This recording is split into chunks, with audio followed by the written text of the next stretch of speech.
A pleasant day to everyone. For today's lesson, we have the introduction to direct marketing. And these are the objectives. After I discuss the direct marketing fits into business, you may understand the driving force behind direct marketing. You can also know the value of customer profiling and customer segmentation. And you may also identify, understand, and know the testing and measurement can make us more efficient.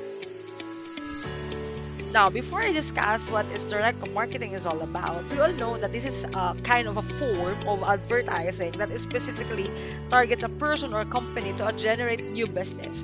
Or let's say this is how a business raise the awareness of the public, okay, regarding with the product or regarding with the services of the businesses may offer sa kanilang market.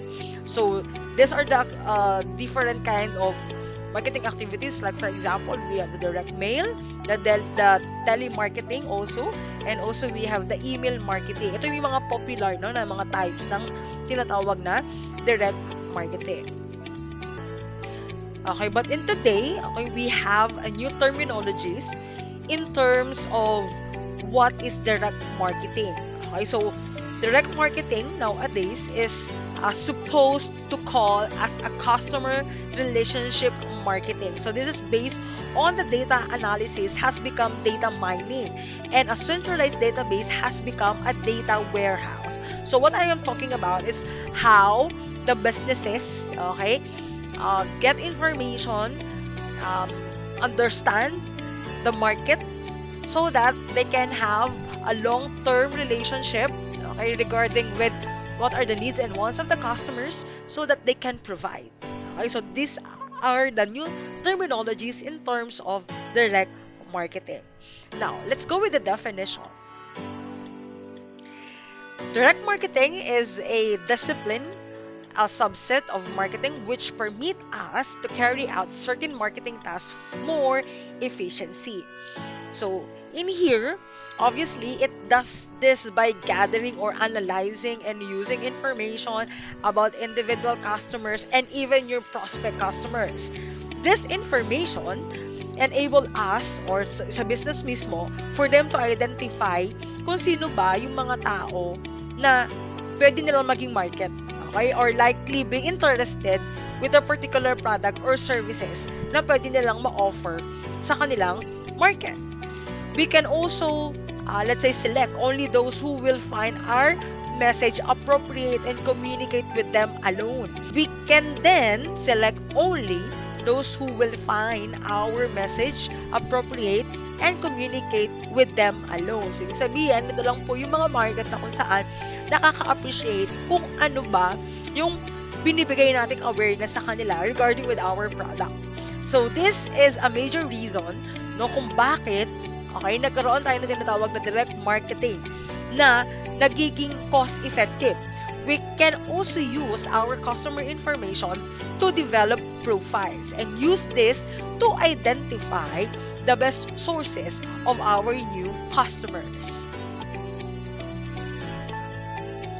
Now, sino nga po ba, okay, yung nag-fit no sa marketing in terms if we are doing no the direct marketing. So before we dig in about this one, obviously we need to identify first what is marketing. Marketing is the process of identifying customer needs and satisfying them in a way which is acceptable to both parties. Customers feel that their needs have been recognized and fulfilled at a fair price, and supplier makes a fair profit. So, according to Peter Drucker, the aim of marketing is to make selling super precious, to know and understand the customer so well that the product or services fits and sell itself. So, dito din, okay, we need to collect no data came from our customer or our prospect. Okay, bakit? Para po malaman natin kung ano ba yung needs and wants nila precisely. In this identification, okay, we can communicate our proposed solution for more cost efficiency. So in other words, direct marketing can support all aspect of marketing process. It is not just an alternative to marketing, but it is integral part of it. If there is a difference between the two, it is that marketing tends to focus at the broader market level, while direct marketing is more tightly focused at the individual level. It also achieves this by using sophisticated information management techniques. So ito yung mga techniques na kung saan, obviously, we need to use some system or computer system or software. Okay? Para syempre, mas madali yung pag-gather natin ng information sa ating mga prospect customer o doon sa ating gagawing target market. And the modern direct marketers allocate a high priority to the task of developing their marketing databases. So, fortunately, the constant reduction in the cost of PCs, yung mga computers, and more user-friendly modern software make it possible to run highly sophisticated database and information system in a low-cost hardware and software. So, ngayon, okay, mas madali, no? Mas madali yung pagkuha ng information because we're not just getting information came from having an email or asking their information, but also just at the top of their finger or their thumb, so using their cell phone, we can get information from them. There is a feeling among many small businesses manager that yung mga tinatawag na sophisticated marketing na may mga database ay hindi appropriate sa kanila.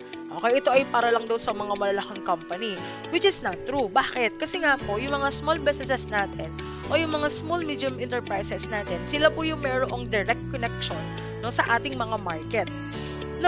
So in here, okay, obviously, madaling ma-identify ng mga small businesses kung ano yung behavior ng buyer, ano yung mga nagiging references nila without such tight focus. So a business cannot gain maximum value from limited promotional budget. So dito na natin makikita na kapag syempre nagkakaroon tayo ng tinatawag na direct marketing, we need to plan according to our budget. Now, why direct marketing growing? Bakit nga ba siya, in the past, many people were content to buy new, untried products and services based only on the advice of a salesperson. Di ba, minsan kayo, kapag pumunta kayo ng palengke o sa dep store, okay, maybe some of the ladies or the sales ladies are asking what are you looking for? So, in here, okay, this is not just based on that. So, syempre, kung kayo din, di ba, if you are looking for something, you already have a knowledge or meron na kayong idea kung ano ba yung gusto mong bilhing product. So, today, yung mga buyer, they are much better informed and much more selective. So, ito po yung mga reason, kung bakit ito nangyayari. Number one, may mga choices. In almost every field, there are more options available and more competitive prices offered to customers. So, ibig sabihin, hindi lang ikaw yung nagbibenta sa market. Okay? So, meron ka rin, syempre, tinatawag na mga competitors. So, it's either direct or indirect na nagiging part ng choices ng iyong customers. Another reason is that they have more information available. Siyempre, ang dami na, lahat na. I-google mo lang yan, automatically may mga information or data ka nang makukuha. So, this started with which question, Magazine, but now, there are many magazines and both customers and business markets carrying articles and features comparing the strength and weaknesses of the product available. Pero ngayon, dahil hindi na tayo nakadepende sa tinatawag na magazine or brochure o kung ano man ito, okay, just the top of our fingers, di ba, pag nakita lang natin na promote siya ng isang influencer, nagkakaroon tayo ng information. O let's say, kapag may hinanap tayo sa marketplace, all throughout, okay, i-remind niya na ito yung mga hinahanap mo kahapon, ito yung mga hinahanap mo ng mga nakaraang araw. So, because of this, okay, so si internet na, yung mismo nagbibigay ng information kay consumer. So, in here, okay, mas lalong tumadami yung information na available para kay consumer. Another reason is that greater reassure on consumer budget. So, dito, Although most household tends to have more disposal income that they did in 20 years ago, there is a greater range of goods that are now considered essential. So dito yung mga product na before hindi siya matatawag na kailangan na kailangan mo. Kumbaga that's part lang yun ng iyong wants. Pero ngayon, no, dahil nga po nagbabago ang generation, nagbabago ang trend, nagbabago ang society. So somehow, yung mga wants mo lang dati, that's part of your needs now. Okay, so like for example, di ba pag sinabing cellphone, yung cellphone, um, somehow kagustuhan lang siya dati kasi you need to have some social life and so on. Okay? But because of the different features of it, okay, na kung saan kinakailangan natin sa ngayon because of the new normal, okay, so naging part na siya na tinatawag na essential. So, because of this, okay, nagkakaroon tayo ngayon, o yung mga consumers natin, nahahati ngayon yung kanilang budget. No? Yung dati lang na once sila, hindi nila pinapansin. Pero dahil nga because of this reason or because of this situation, naging part na ng needs nila. So, in this sense, okay, nagkakaroon tayo ng tinatawag na budget matters. Okay? Nagmamatters syempre, ang capability ni customers depende sa kanyang budget. So, business-to-business marketers are also finding their customers are experiencing greater pressure on the cost than ever before. So, causing buyer of all types be more selective. So, dahil nga po may mga tinatawag tayong priority in terms of what are the things that we need to buy. Okay, so si consumer, meron na siyang tinatawag na budget process or meron na siyang mga budget method na ginagawa. If you can still also remember, no, meron tayong tinatawag na USP or the unique selling proposition. So, siyempre, pag sinabing USP or unique selling proposition, this is a single-minded proposition. It's a bit out of step with this situation. So, yung USP natin was designed to persuade large number of people to buy. So, ito yung mga tinatawag natin ng mga tagline, no? Like, for example, let's say, SM, yan, we got it all for you. So, ito yung mga, example, no, na tinatawag natin na USP.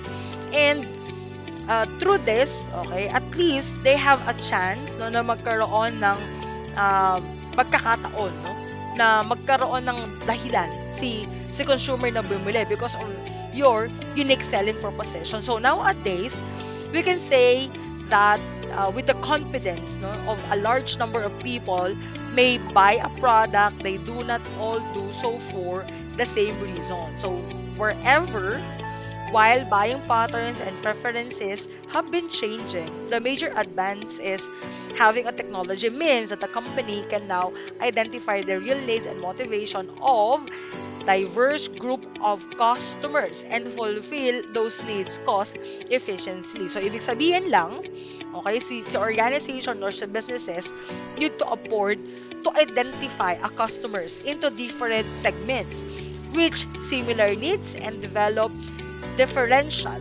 okay, communication to each segment. Indirect marketers have not abandoned the idea of the so-called USP. Dapat every time na meron silang ginagawang marketing activity or kung saan mang piece sila nakafocus, it must be anchored always their unique selling proposition. We also have simplify it, okay, in adapting in our equipment and technique so that we can now develop a whole series of selling proposition which closely match the real needs of our specific segments. Another thing is we have the customer profiling. So, pag sinabing profiling, ayan, meron na tayong nakuwang information came from them. Okay? Ina-analyze natin kung ano man yung data nila according to preferences na magkakaroon sila sa product or sa services na meron tayo. By which, okay, we can also anchor the so-called the customer segmentation. So, direct marketing can be expensive process. Totoo naman kasi you need to invest a lot of materials, you need to invest a lot of effort, kailangan mo magpasahod ng mga ahente and so on. A direct mailing might cost 100 times as much per contact as an advertising campaign even in the newspaper, kahit sa TV lang, di ba, kapag nagkaroon tayo ng tinatawag na promotion or TV commercial, mahal din yan. So, isa lang ang ibig sabihin yan. Para hindi tayo masayangan ng budget or para hindi tayo masayangan ng, let's say, cost para dito, we need to analyze our customers. Okay? Kailangan natin maintindihan sila. Okay? So, sino ba yung target customers natin? You can use the so-called Pareto principle. So, pag sinabing Pareto principle, okay, in here, the direct marketer's objective is to identify the 20% analyze or profile them and then use the profile to target another customers or prospect who have similar characteristics. So, nagkakaroon tayo dito ng tinatawag na rule, which is the 80-20. So, pag sinabing 80, this is what we call the 80% of revenue or profit typically comes from just 20% of your customers. So, para hindi ka masayangan ng effort, identify mo kung paano mo sila makukuha or let's say identify mo kung paano magiging aware yung product mo sa kanila. Okay, so you really need to choose or focus on a medium wherein very visible ka sa kanila. So para yung gagastusin mo sa iyong mga marketing activities ay hindi masasayang. Another thing is how testing and measurement can make us more efficient. Simple lang, by having forecasts.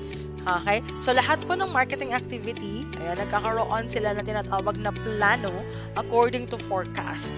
We should then carefully measure the outcome against our forecast. This is easier in some cases than others. So, but it must always be attempted. So, direct response, yung tinatawag na press advertisement will generally somehow carry, no? May mga code number yan on their reply form. If there is no reply form, we can use coded initials or name to identify the source of an inquiry. So, di ba kapag for example, let's say, sa isang website, okay, ng isang product, yan. Kapag may tumawag sa kanila regarding with their product, mag-i-inquire regarding with their product, okay, kinukuha na kaagad yung mga information, hindi lang yung information.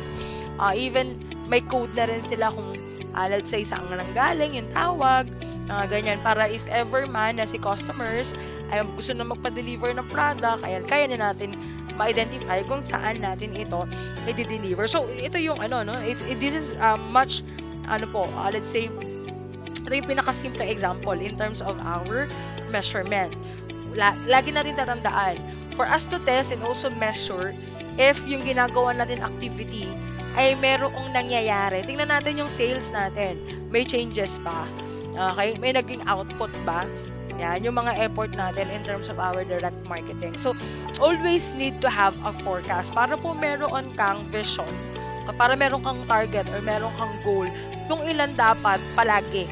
Okay? Yung kinikita ni business according to your effort sa tinatawag natin na direct marketing activities. Another thing is the marketing communication plan. Ayan. So, in marketing communication plan, this is the basis for achieving forecast by maximizing business from the most profitable customers group and thus optimizing resources. So, the main driver of the plan is definitely the so-called budget. Okay? So, si budget, and we need to identify the cost and even the expected profit associated with each activity. We also need to compare it time to time, no? Yung tinatawag natin ng forecast kanina, with the actual performance, kung ano man yung naging sales natin. It can also help us to decide between alternative strategies by predicting the business each will create. Another thing is that the driving force behind direct marketing is what we call information. So, dapat lagi tayong may information or data accordingly, no? With regards with the trends, no? So, ano mangyayari ba? Ano ba yung magiging future demands and needs ng ating customers? So, the marketers have always used market research, and I know that you are very much familiar with this, and publish information sources. So, dapat yung mga legit lang o yung mga lehitimong sources lang with the intention of gaining greater understanding of customer needs, wants, and even the motivation. So what is the different about direct marketing is the ability to take this difference down to the level of the individual. This ability enable us to become customer focused and much through your sense. It also enable us to deselect prospect from whom an offer will not be appropriate. This is an aspect of direct marketing that is really published by the Data Protection Lobby.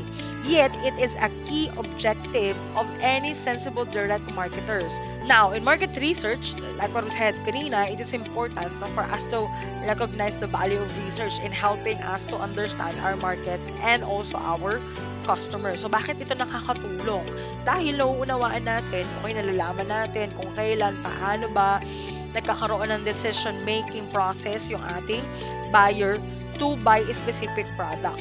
So in here, magkakaroon tayo ng reduction of cost, and also we can avoid approaching people at inappropriate times. In research also, we can highlight misunderstanding about our product and our messages. So this means that we can make our messages more relevant. We can also discover why people did not respond to the way we communicate to them.